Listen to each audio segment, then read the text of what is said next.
ఆయన బలవంతుడై ఉండి కూడా ఎవరిని తిరస్కారం చేయలేదు, అసహించుకోలే. పాపాన్ని అసహించుకున్నాడు, ఆయన దగ్గర రాకుండా చేసుకున్నాడు. అందరినీ ప్రేమించాడు, ప్రేమించి వాళ్ళ కొరకు రక్తాన్ని చిందించి ప్రాణాలు పెట్టాడంట.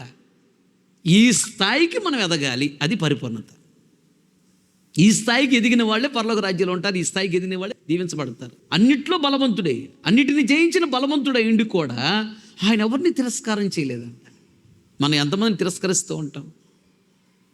యేసుప్రభు పరిపూర్ణతకి ఎదగలేదు మనం ఇంకా. అయినా ఎలా ఉన్నాం? వాక్య వెలుగులో మన జీవితాలు మనం సరి చేసుకోవాలి. ఎదుటి వ్యక్తులు ఏదైనా పొరపాటు చేసినప్పుడు ఆ పొరపాటు నీలోకి రాకుండా, పొరపాటుని తిరస్కరించు, పొరపాటుని ద్వేషించు, అది నీలోకి రాకుండా చూసుకో. కానీ ఆ వ్యక్తిని ప్రేమించి, ఆ వ్యక్తి ఆ పొరపాటు నుంచి విడుదల పొందాలని ప్రార్థించి, ఆ వ్యక్తిని దీవించి ప్రార్థనించి, జనాలు చెప్పి మలుగు చేయగాక, అది నీకు శాపంగా మారిద్ది. నీ పిల్లల్ని నిన్ను అదే స్థితిలో పెడతాడు మళ్ళీ దేవుడు. ఎందుకు?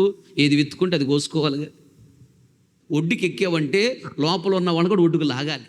పాపాన్ని సాధన జయించే స్థాయికి ఎదిగాము అంటే, ఎదగలేని వాళ్ళు ఉన్నారే, వాళ్ళకు చేయూతనివ్వాలి, వాళ్ళ కోసం ప్రార్థన చేయాలి, వాళ్ళకి నేర్పించాలి, వాళ్ళని కూడా బలపరచాలి, జయించుటం నేర్పించాలి.